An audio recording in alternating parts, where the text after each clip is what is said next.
Hello guys, Chris here and welcome to episode 33 of the Pocket Podcast. Today we have my good friend Alex Mihalcheon. He is showing me around Arizona at the moment and it's been so good for him to be showing me around. But in this episode, we just finished right now as we speak, but we went deep. It went really deep, speaking about Alex's childhood, growing up in Canada, different hard times he had to go through with divorce with his parents when he was 14 years old, and some really emotional times there. He shares those deeps, but we also share some of the highs, some of the most life-changing moments in his life when he moved over all by himself to America and left his family and friends to start something new. It was a great episode. I can't wait for you guys to check this out, but I'm going to stop talking. Thank you guys for tuning into the show and you guys enjoy. We have a brand new sponsor on the podcast, Melrose Future Lab. Now, Future Lab is Australia's first dedicated longevity supplement range that is TGA approved and listed,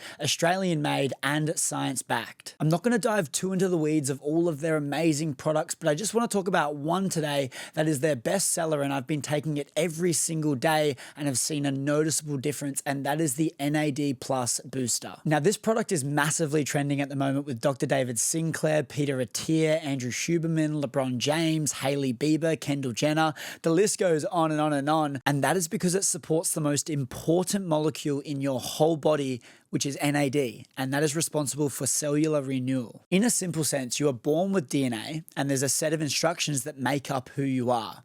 Now, your body replicates that information based on the set of instructions, but over time, as you age, it replicates it worse, hence why you age. Now, as mentioned, the NAD Plus Booster supports the NAD in your body, which is responsible for that renewal, which makes you replicate that instructions better for longer, which results in anti-aging. When your cells are firing on all cylinders, you start to have way better mental clarity, focus, energy, and you just start to feel like yourself again. You can find the Melrose Future Lab products at your local Chemist Warehouse in the vitamin aisle, or go to melrosefuturelab.com to get more info. But without further ado, let's dive straight into the episode.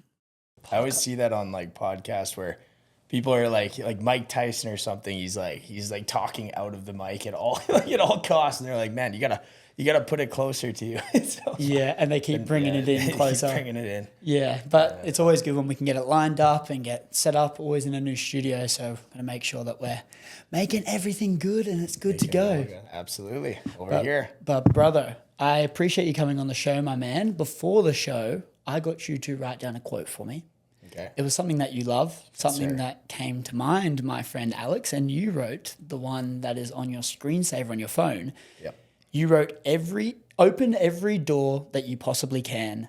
The doors that close, let them close, and just keep walking through the ones that remain open. Talk to me about that quote, my friend, and what that means to you. Yeah, absolutely. No, it's definitely something I live by. So I believe that, life is about learning, and it's about being the best version of yourself. And so I feel like you can't be the best version of yourself without learning, right? You can't learn without taking advantage of all the opportunities that present themselves.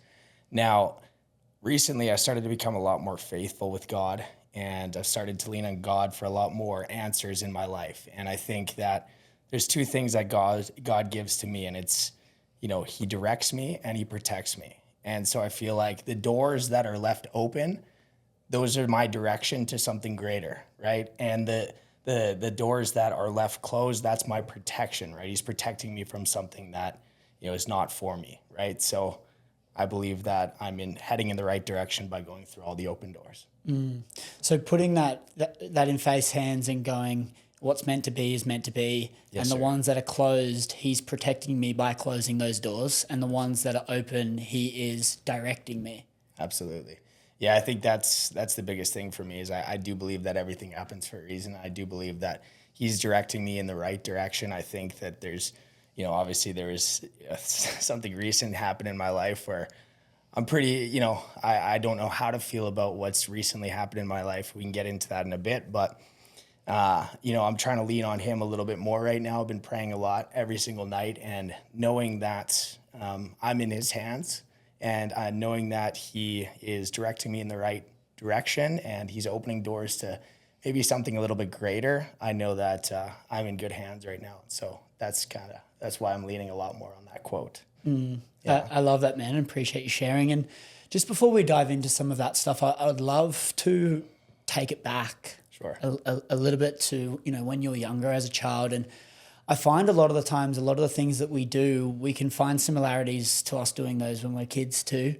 And, we do a lot of things, but maybe there's things that have happened in our childhood that have led us to do these things today, so that everyone listening can understand you, Alex, a bit more. Let's go back to those earlier years growing up from Canada. Talk to me about where you're from and how you were as a kid. Yeah, sure. So I grew up in a smaller town just outside of Edmonton, Alberta, Canada. Town is called Spruce Grove, Alberta. Grew up small town kid.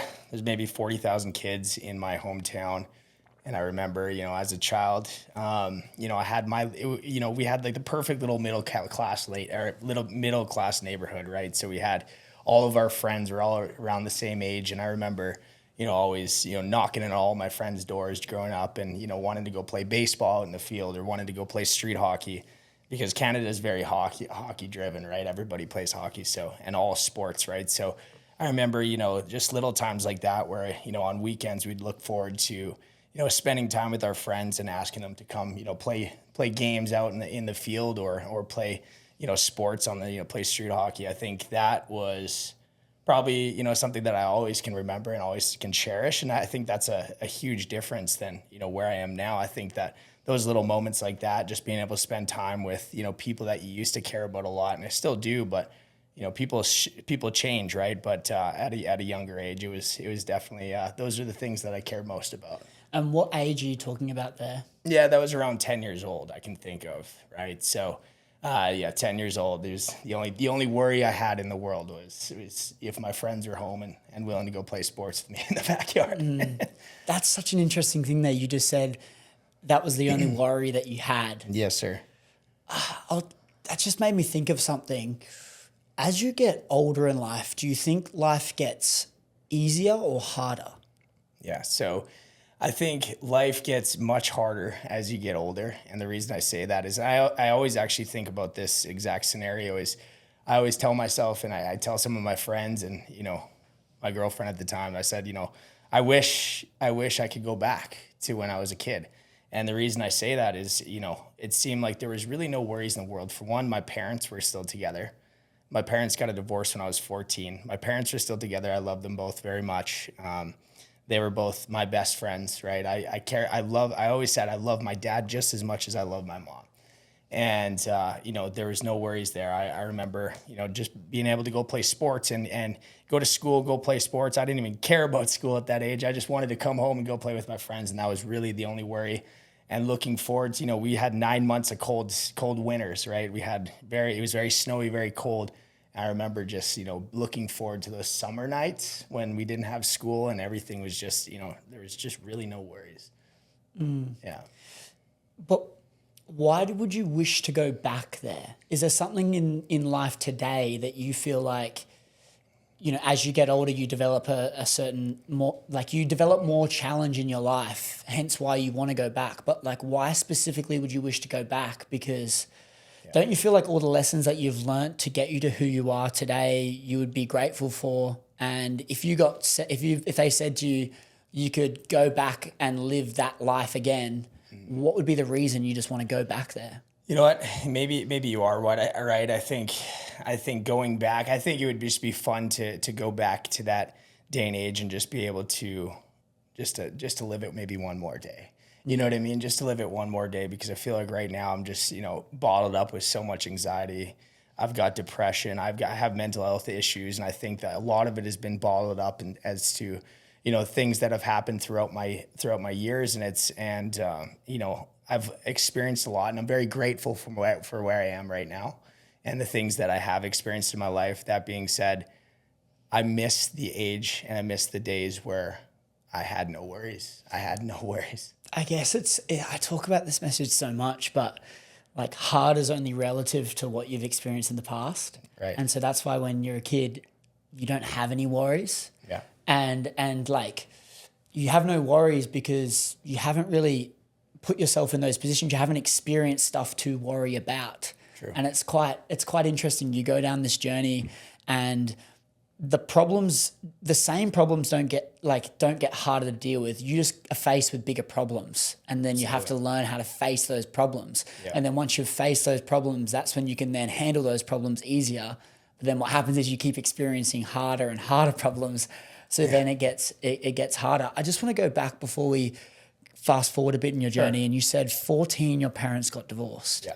Do you remember that happening? We will get back to the episode in just 1 minute, but I need to thank our sponsors of the podcast, Switch Nutrition. More specifically, I want to talk about these 3 products that are in my hand right now and foundational health. There is so many different supplements online, different people telling you all these different things to do, but I love to strip it right back to the foundations and what are the things we need to be doing every single day to take care of that foundational health. I take these 3 products every single day without fail. Hydrate in the morning to keep me hydrated and energized for the day, the adrenal just before bed so I can sleep like a baby, and then the collagen I have in my yogurt bowls every single day. It's good to hit that protein goal, but then also your hair, skin, joints, nails. It's a game changer. So if you want to try any of these products, you can go to the link in the description or the show notes below, and that is my collections page where you can find all the products that I love and take every single day. Alternatively, you can go to switchnutrition.com.au and use the code Chris Griffin and you'll get 20% off your entire order. Once again, hit the link in the show notes or the description below or go to switchnutrition.com.au to get 20% off your entire order if you use code Chris Griffin. I'm going to shut up. Let's get back to the episode. Yeah, I do actually. And it was actually, it was 13 when it was all kind of going down. 14, they actually filed for the divorce. But like I said, as a kid, I never thought my parents would get a divorce. I never thought my family would be split up. And so my sister, she was 7 at the time. I was 13. So we're 6 years difference. And I remember, watching my parents fight a lot. And I didn't understand, right? I didn't understand. I thought that was normal because I'm a young kid, early teenager, little pubescent kid. I thought all parents fight, right? I thought all parents fight. And I remember coming upstairs one day and I watched my mom throw a TV remote at my dad, hit him like square in the head. And I was like, what is going on? I remember my sister's crying. So I knew at that point, I was like, my sister's young. She doesn't understand what's going on. So I grabbed my sister and I brought her downstairs. And I remember holding my sister's, her ears while, okay, sorry, this is sad. I remember, sorry. No, you're right. This is deep right now. I remember holding my sister's ears while my parents were fighting. And because she didn't understand what was going on. And I think, but I had to kind of eat it all. I just had to listen to it all. And this was not only just one night, this is every night of the week. And, I find myself, I'm the rock in my sister's life because I know I could, thank you for bringing this up because I don't think about this very often, but going back to that time, honestly, just protecting her for what was happening. I knew what was happening because I was old enough to know, but still young enough to not understand why, right? And watching that happen and protecting my sister from what was happening, I remember that was probably the hardest thing that a kid could go through. And that's, I think, what shaped me into being the rock in my family's life is little scenarios like that. Now, I remember, once they were filing for the divorce, my sister still didn't understand. I remember my dad came upstairs. My mom was gone. We didn't know where my mom went. And my dad was like, I've never seen my dad cry before in his life. And my dad, he sits us down. He starts crying. He's like, I don't know where your mom is. And we're like, well, we didn't know where my mom was either, right? So she didn't come home. It was like 2 days, 3 days, 4 days. She didn't come home. Where's my mom? At this point, after a week, I was like, is my mom still here? She's still alive? Like, did she die? Like, where is my mom? Is she on vacation? My dad kept saying she's on vacation. And 2 weeks goes by and she's still not here. And then a month goes by and she's still not there. And then, a month and a half, 2 months later, she comes back to pack her stuff. And I was like, what the heck? I honestly thought my mom passed away. I didn't know what happened, but she just left and she didn't tell any of us where she was going. She just left. And my parents, that was the end of that. My mom packed up and left. And I didn't find out what actually happened between them until I was 19. So, because my dad was a man enough in that situation to not tell us exactly what happened, because he didn't want me and my sister to hate my mom. And that was huge. That was a huge thing that happened in my life. And that made me realize how strong my dad was. That he was, even though I could tell you, my mom, she cheated on my dad, right? She cheated on him. And it ended up being the stepdad that eventually came into my life was the person she cheated on my dad with.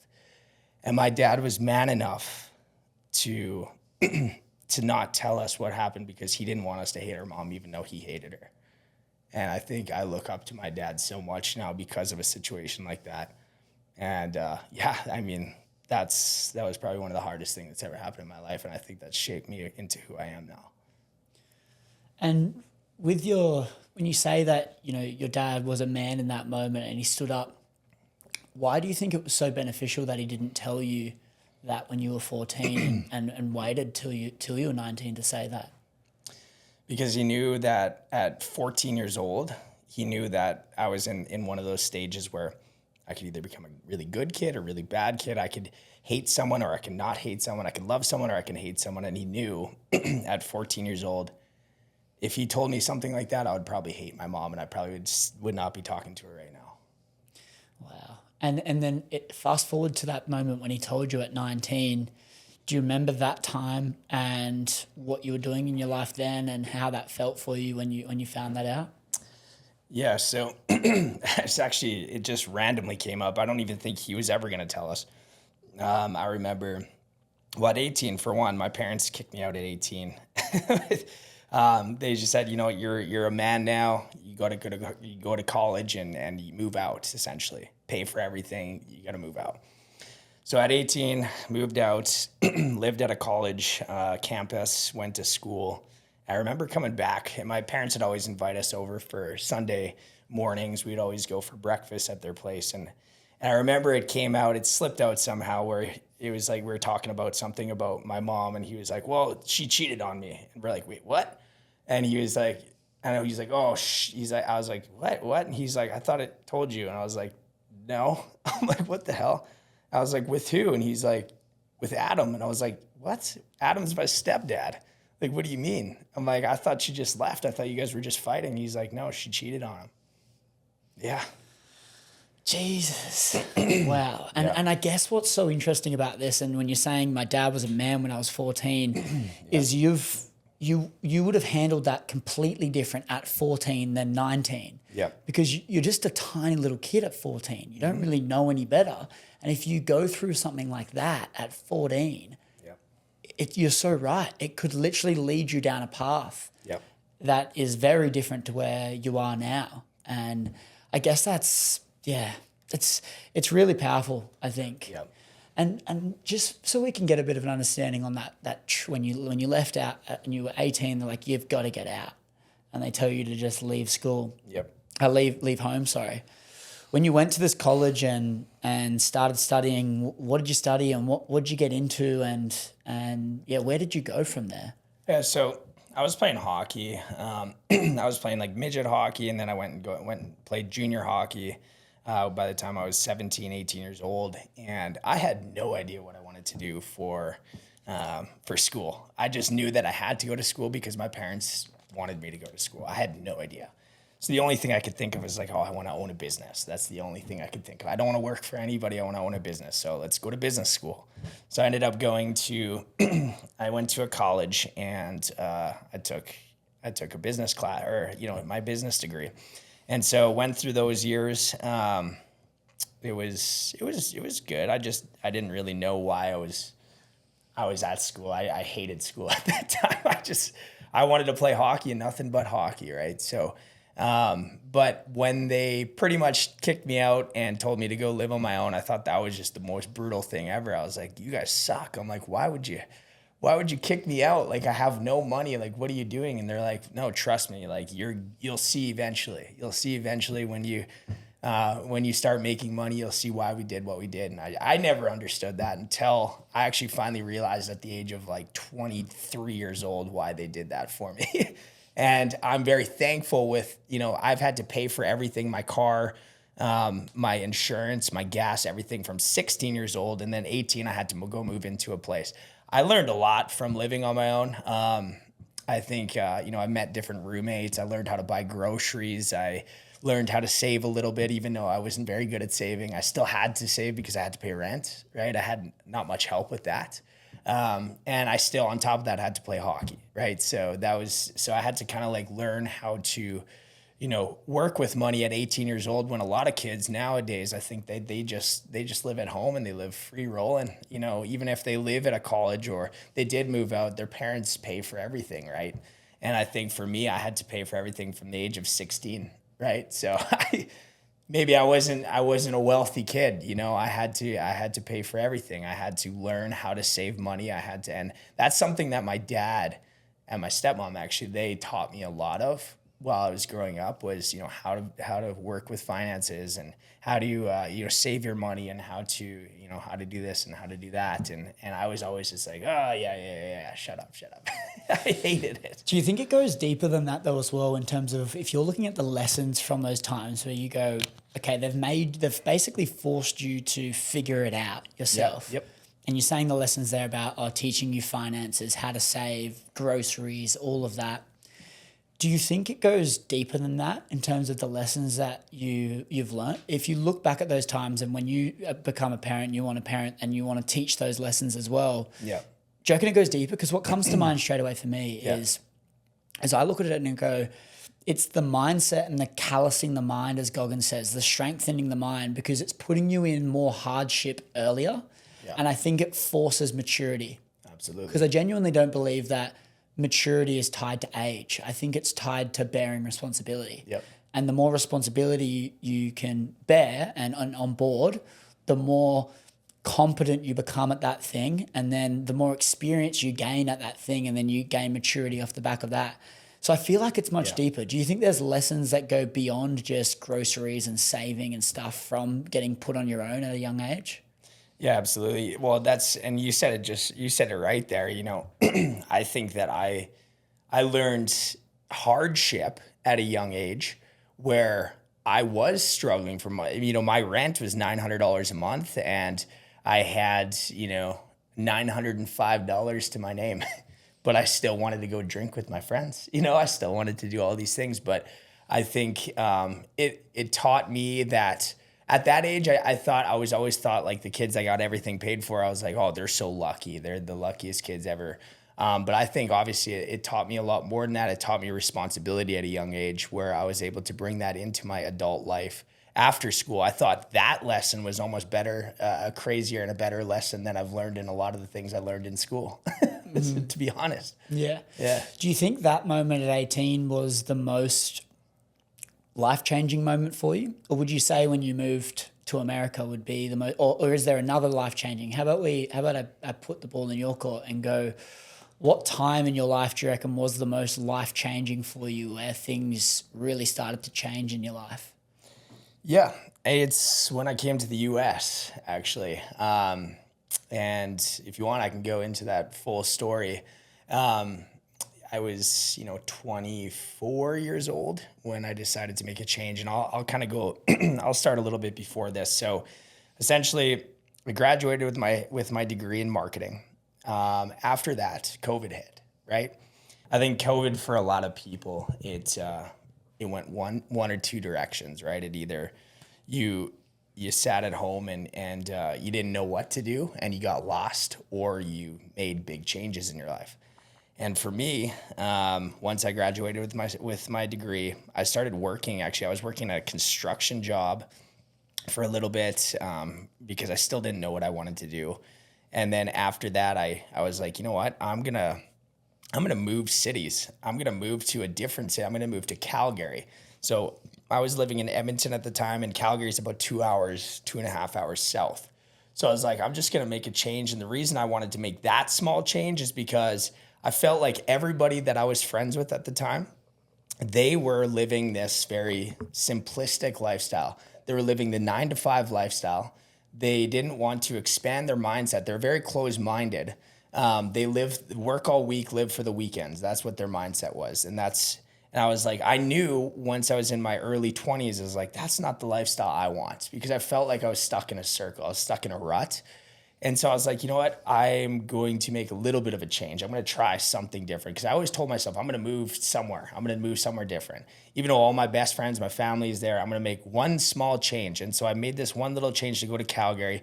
I actually went and applied for a car sales position. This is once COVID hit. I applied for a car sales position because the only jobs available in Canada were essential services. And so I could work in a grocery store, I could work in, car sales, or I could do, gas station or something. And I was like, man, I'm not going to work in a gas station. I'm not going to work at a superstore or, at Walmart or whatever it is. I'm going to try to learn the aspects of sales. So I ended up moving to Calgary, got the job there, learned the aspects of sales, did pretty well. And then I came into work one day with a stuffed nose and literally just like a runny nose. And I came in and my boss was like, he's like, Alex, he's like, you got to go quarantine. I was like, what do you mean? Like, I have a stuffed nose. He's like, yeah, you have a stuffed nose. You probably have COVID. And I was like, okay, whatever. So I went back and he's like, well, if you test negative, you can come back in 3 days. If you test positive, you have to wait 14 days for you to come back. So I was like, all right, whatever. So I went and tested negative, and I told him I tested positive. And during that time, I was like, man, I'm going to go somewhere warm, because the borders weren't shut down yet. And I was like, I'm going to go somewhere warm. So I was going to go to LA. And the problem with LA is California had the same restrictions as they did in Canada, if not worse. So I was like, what's closest to LA? I'm like, Arizona. It's warm. I've heard a lot of people going to Scottsdale. They like it, whatever. So I was like, cool. So I got on a plane literally the next day, and I flew down to Arizona, 2-week vacation. And I got there, stayed at a hotel by myself. And I ended up going for a burger one day, and I met I saw a bunch of young kids walk in. I was like, they're close to my age. I was like, man, where am I? I'm like, beautiful girls everywhere. There's guys, like the cool looking dudes. I was like, I'm just eating a burger on a Wednesday. I was like, where the heck am I? Like, where am I? I'm like, I've never even heard of it, because I was in this Tempe, Arizona, which is close to Scottsdale. I'm in Tempe. And I was like, and I asked them, I talked to them, I'm like, man, why is there so many young people here? Like, oh, this is Arizona State University. And I was like, ASU? I'm like, no way. This is like what I've seen on my like Instagram feed. This is what I've seen on my TikToks, just ASU people. I was like, this place is the craziest place on the planet. That's what I always thought before I came here. I was like, no way I ended up at ASU, like in this area. So I was eating a burger. I met a bunch of people that night, had a few drinks, whatever it was. And then one of those people that I met, they invited me to an entrepreneur event. And this was maybe 3 days into me being in the US. So I went to an entrepreneur event, and I seen a bunch of people rolling in like McLarens, Lamborghinis, like Ferraris. I was like, man, and all these guys are stepping out of these cars. And I'm like, they're like 25, 26, 27 years old. I'm like, what the hell did these people do? I'm like, geez. So I'm at this event and I'm talking to everybody and I'm saying, hey, like, what do you do, man? Like, tell me about your story. Like, what do you do? And I'm just this kid with a plaid shirt and a Bass Pro Shop hat from Canada. And I'm like, what do you guys do? And then I'm just chit-chatting, having a really good conversation with them. Eventually, it turns into, me going home that night. I see a bunch of DMs on my Instagram. So I go on my Instagram and I see, these guys, hey, do you want to do sales for me? I do this automation program, this, and this. And I'm like, what the heck? I'm like, all right, sounds good. So then I ended up working in sales, a remote sales job where you can work anywhere in the world. I did a remote sales job within my 2-week vacation, made a sale within my 2-week vacation, 5,000 USD. was the number that hit. And I was like, man, that's more than I made 3 months back home. So I was like, I'm never leaving. I'm staying. I'm staying. So that, I don't think if I never made that simplistic change to go to Calgary, I would have never made that change to make it here. And now that I'm here, it's probably the best decision I've ever made. Right? Yeah. Oh, that's Steve Jobs' quote. You can't connect the dots looking forward. You can only connect them looking backwards. Mm-hmm. And I just love that, because you go, if I didn't make the move to there, I wouldn't have made the move to there. I wouldn't have got these opportunities. I wouldn't be where I am today. True. And it's so funny, because you can look at everything that you do. And when you get there, you can look back and know exactly how you got there. Yeah. But when you're in this moment right now and you're stuck in a decision-making process and you do not know what to do, Yeah. it's kind of just a good reminder to go, do what feels right in the moment, go with what feels right in the heart, Yep. and disregard all the other options because you can't control them. What you've chose is what's happened. Yep. And regardless of what you choose, it's going to make you and shape you to who you're going to become. And I love hearing that story of going, you took the leap, you did what felt right, Yep. and then it led you to where you are today, which you're so grateful for. Yep. I just want to go back to that moment when you said you wanted to change. Like, I knew I wanted to go on a little trip somewhere. Yeah. I wanted to try something new. Yeah. I feel like there's got to be a catalyst for wanting that change in the first place, would you say? Yes. Like, why did you want to change? Why did you want to go against the grain from all these people? Because I was in a small town as well growing up. And when I always look at my journey, there was always something that just opened my eyes or opened my mind to what else was out there, and that made me want to change. For you, what made you want to change and go against the grain? Yeah, so during COVID, I'm sure a lot of people would know that this was the case. A lot of people started jumping on like platforms like TikTok or, Instagram. They would start posting these videos and I'm 23 years old. And I was like, you know what? I'm going to start posting videos, whatever. Like this is cool. I'm like, everybody's doing it. Everybody's stuck at home anyway. So I'm going to start posting videos. Ended up having a few videos blow up right away off TikTok. And I gained quite a few followers. And I remember going to bars or something or parties and back home, and everybody would judge me. They would just judge, and be like, "Oh, you're a loser for posting videos, this and that." And I'm like, man. So I'd go home, and I was just so like, what am I doing with my life? I'm like, this is like, this is something that I want to do, and this is something that makes me happy. And I'm posting these videos. I'm like, whatever, it's entertaining to me, and I'm getting judged everywhere I turn, and it sucks. And I'm like, I just hate this. I was not a happy person at that age. I bet you 80% of people weren't happy during COVID, right? And so, I went into this little shift where I was like, man, like, they all say Canadians are the nicest people in the entire world, but I had a really bad experience at that age. I really did. And I was like, man, I want to go to LA or something, like where everybody's doing this. I was like, I want to be an influencer. I want to be this. I want to be that. I don't want to have to work for anybody, maybe own a business. But at 22, I was like, I want to become an influencer, just like whoever, And so I was like, I'm going to go to LA. And then I didn't end up going to LA, but I came to Arizona, and I noticed that not only business owners that were here, but it was influencers that I met. And the one thing that was the coolest thing to me was, talking to people down here. You come up with a business idea and you tell them about something you want to do, or you have a video idea about something. People here are like, I'm going to connect you with someone. I know someone who does this, this, and this. Let me connect you. Back home, you come up with a video idea or a business idea, because remember back when I was saying they're very close-minded, I come up with a business idea or a video idea, and they say, hey, yeah, that's I don't want to say this on here, but you're a freaking loser, essentially. Like, you're not gonna make it. You're not gonna make it. There's so many haters. I was like, I'm gonna make a change, because that, you're talking about catalyst and what changed me. That was what changed me, was feeling so low because people are just stepping on me, that I was like, I need to make the biggest change of my entire life, and I'm gonna go somewhere completely by myself, where I was like extremely depressed. I was like, I'm just gonna go somewhere else. Like, I don't want to be around anybody. I'm gonna move countries, by myself. Like, they try and tear you down, don't they? Tear me down. down. So crazy. Yeah. It's a weird thing in these small town cultures, and for me, it's very similar. Like small towns, but also nations as a whole. Like, I feel like this tall poppy syndrome is so real in places like Canada and in Australia, where they kind of, if you go against the grain, you are in the wrong for them. Yeah. And the thing is as well, the crazy part about it is all these people that are telling you you're going to fail, 99% of the time, they are right. You probably are going to fail. Mm-hmm. But the 1% of time that you win, which is the only time that matters, they're wrong. Yeah. And it's up to you to be able to go, I don't give a fuck about all these people that are talking shit and tearing me down for giving something a red hot crack. Yeah. Like, I'm just going to keep going. And when I fail and they say, I told you so, just be like, yeah, okay. I've failed this one thing. I've not failed the journey. I'm still going. Right. Yeah. And I think you need to get over that first hurdle of realizing that no one else matters. It's on me.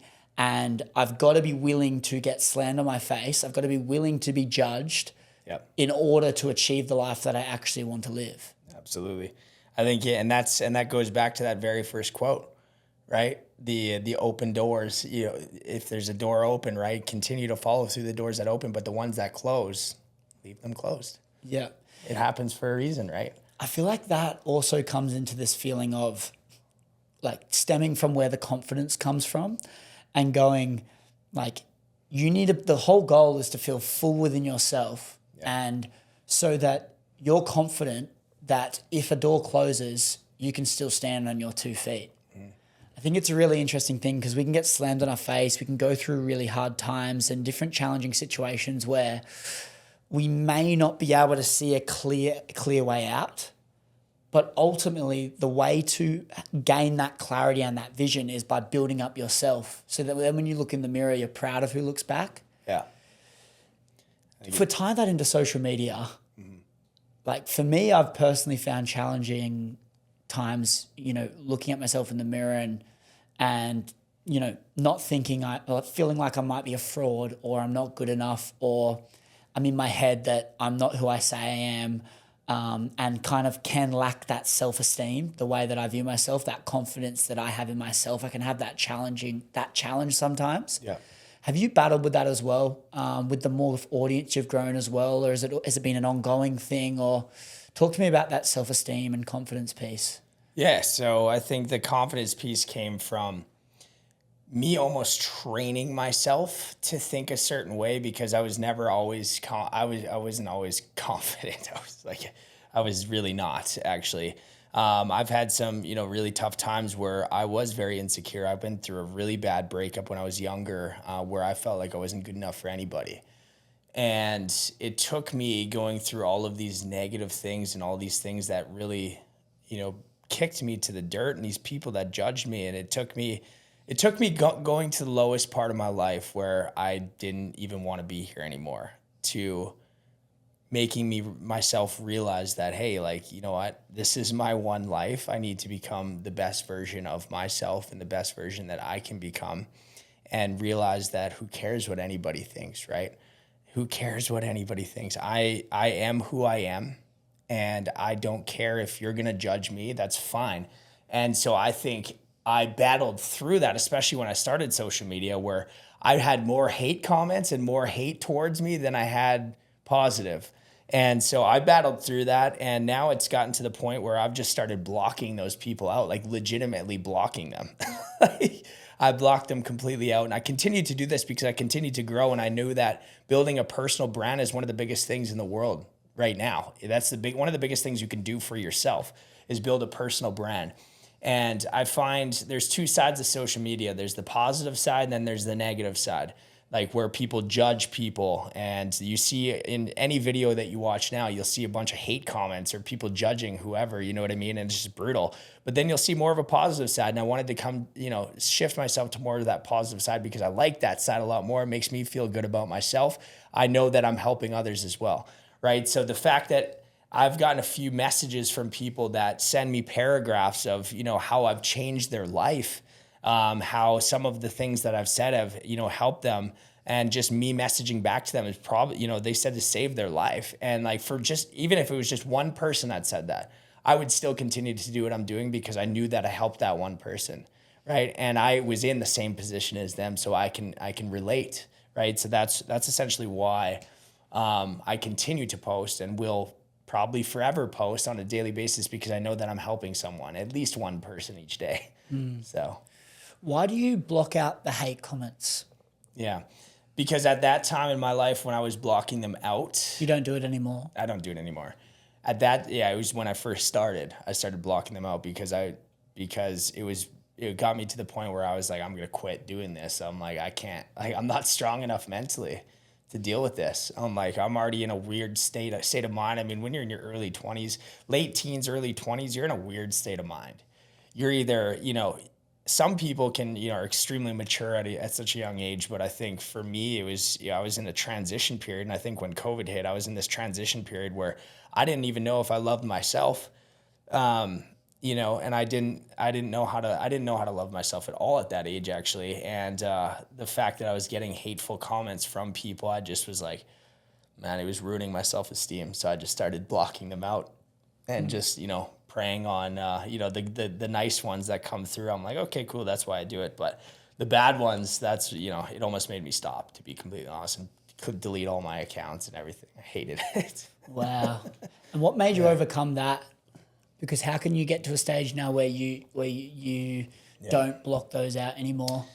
Yeah. So like I said, just seeing people actually, their lives actually change from some of the things that I've said, and the conversations I've had with people. Actually, it's funny. There's a guy, I don't want to say any names, but there was a guy this is actually a huge change. And this is actually what shifted my mentality on life altogether. There was a guy from Australia, actually, and he reached out to me, a long message, basically that he was suicidal. And I took that so much to heart. I was like, oh my goodness, I'm like, this poor guy. So I ended up messaging him back. I'm like, don't hurt yourself, like this and that. And he's like, and then he thought he was like freaking out because I messaged him, because he didn't think I was going to message him back. And then it turned into me actually getting on phone calls with this guy in FaceTimes. And I would just like listen to him show me his book collection, and he would show me his book, his CD collection, and all these things. And like, I think that I actually saved this kid's life. I truly believe that I did. And it made me view life a lot differently, because I have individuals like that look up to me. And, I need to be strong for myself, because I see that people are they're struggling, and I have so much that I could be thankful for, so much to be blessed. There's so much that I'm thankful and blessed, and I have the things that I have in my life right now, and the changes that I've made has led me to where I am, and I'm confident in who I've become and who I am, so much so that I don't care about what anybody has to say about me anymore. And I think that came with growing and going through those negative things in my life, and growing through them and becoming a stronger person, and going through those open doors and taking those new opportunities and getting to where I am now has created this self-confidence and the self-love of who I am, and I know who I am, and that's essentially why I'm here. Yeah. Gives me goosebumps hearing those stories, dude. It's crazy. Because I've got similar ones where you can genuinely see the life-changing impact. Mm-hmm. And that's all you need to keep going. Hey, it's the fuel to the fire. It just allows you to keep going. And you've mentioned a few things about these highs, these lows of your life. You mentioned you're at rock bottoms, and you've gone through this bit of a journey where you've hit these rock bottoms. They've helped you, and you've gone through these little transitional phases where you're going, okay, I need to look out for myself. I need to level up. I need to keep going. Yeah.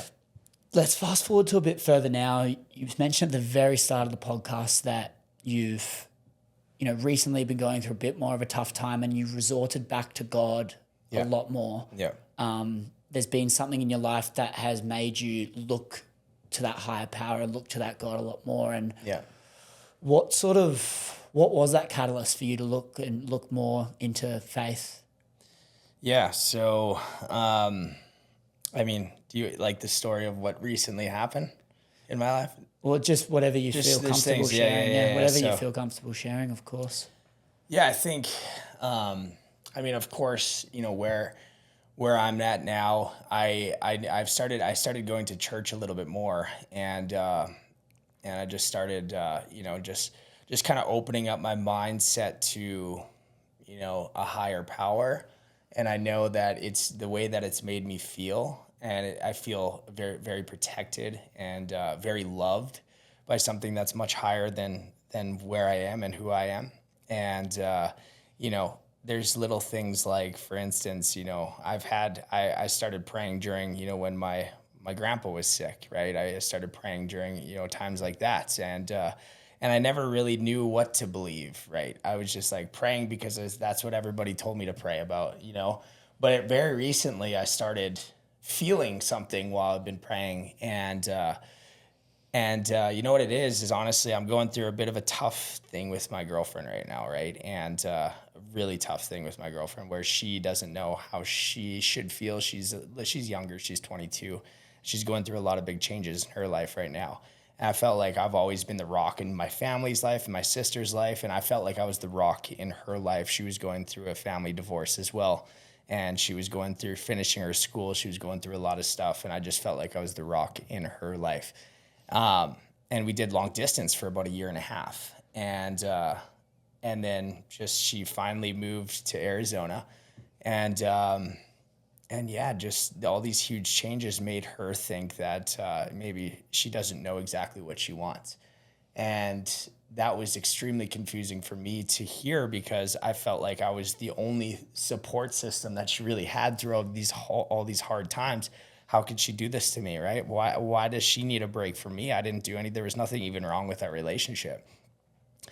And it just got to the point very recently where, hey, like we're not communicating. And that's probably it's probably one of the hardest things I've gone through in years and years and years. It's really, really shitty, to be completely honest.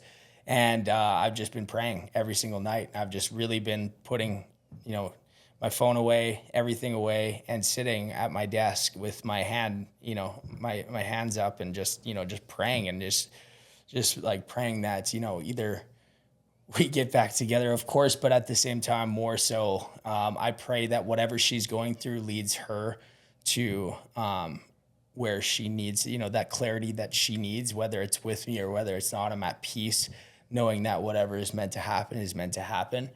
It's hard to come to terms with that because if it goes the other direction, it is what it is. And a lot of people would go, I for one don't want it to go that way. But if it doesn't go that way, I understand that I need to be at peace with whatever happens for a reason, and whatever's meant to be is meant to be. And I've been feeling it in my heart and in my soul while I'm praying and knowing that he's going to be directing me in the right path and as to what path I need to go. Yeah. It comes back down to that thing earlier about being full within yourself. Hey, it's really the game. When I look at all the shit that we can go through in our life, the highs, the lows, and everything, right? I think ultimately the biggest thing we can build in our life, the most valuable thing we can possibly build is character. Yeah. I genuinely think it's like if we picture us as we're building character, it's not about the destination, it's not about the journey, it's about the character that we build on the way. And this is why I love being able to frame it like this in hard times, because we go through shit, and that shit, the lower the shit, the more character we build, the more we callous our mind, the more we strengthen ourselves, the more we have that confidence in ourselves that we can get through more hard shit. Yeah. And I look at moments like you're going through right now, and I just know how life-changing they can be, regardless of the outcome, because of how hard it is. And I can see it in you as you explain it, how challenging this time can be. Yeah. It's such a blessing, regardless of what it is. I just know, because when I look back at times when I'm going through a breakup, especially my last one last year, and when I remember how hard it was, and I remember how hard it was to say to her that,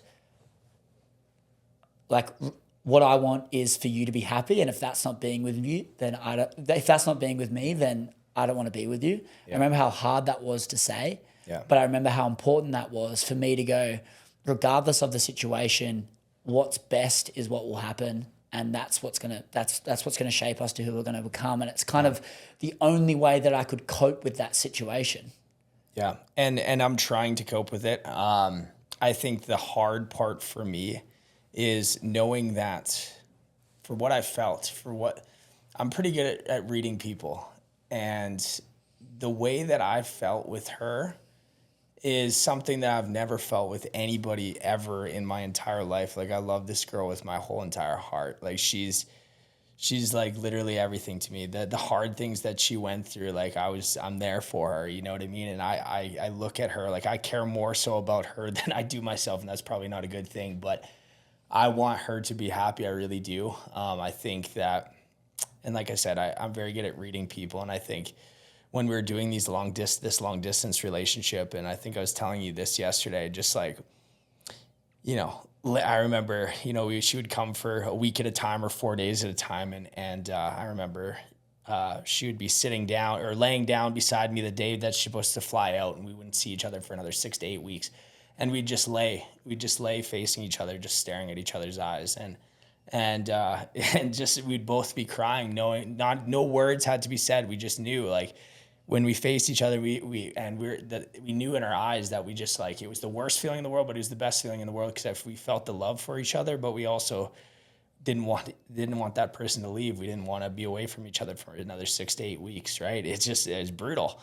And that's a tough feeling, honestly.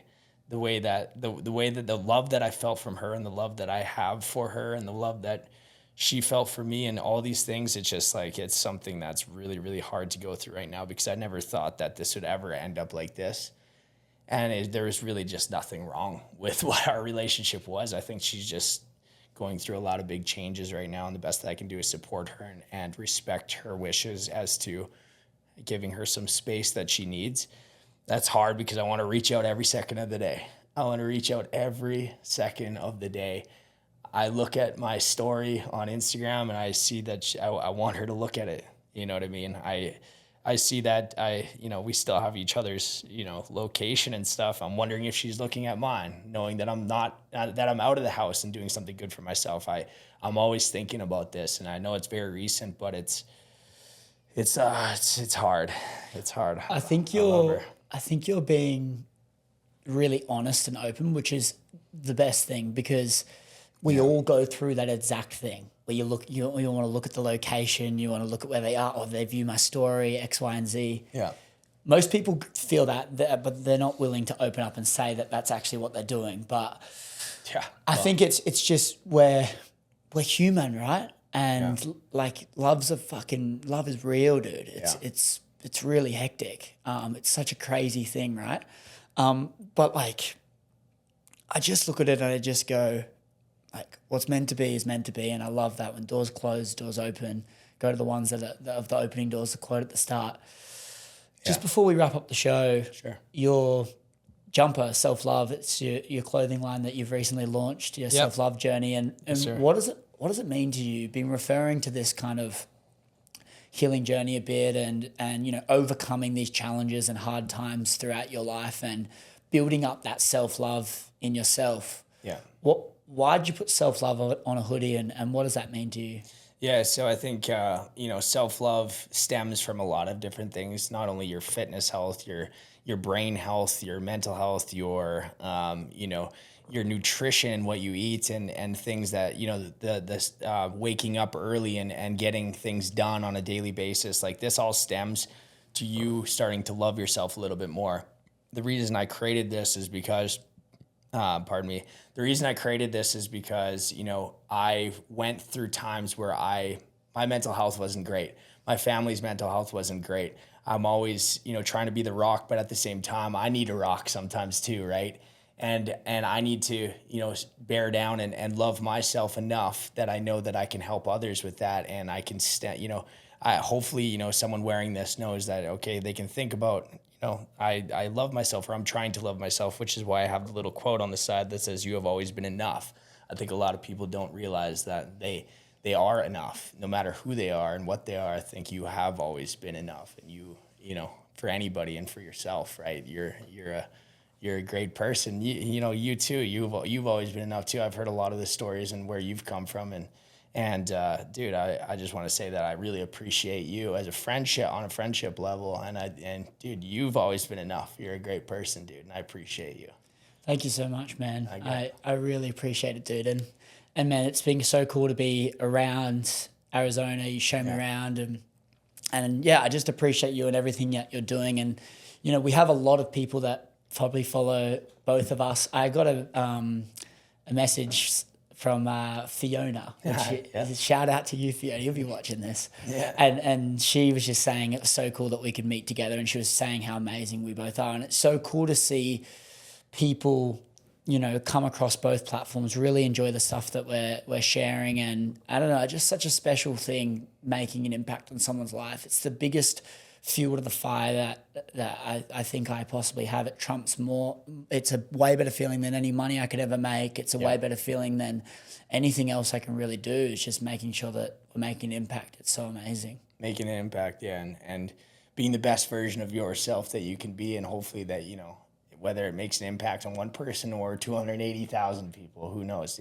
As long as we're doing what makes us happy, and if people, it makes them happy too, then I'm happy.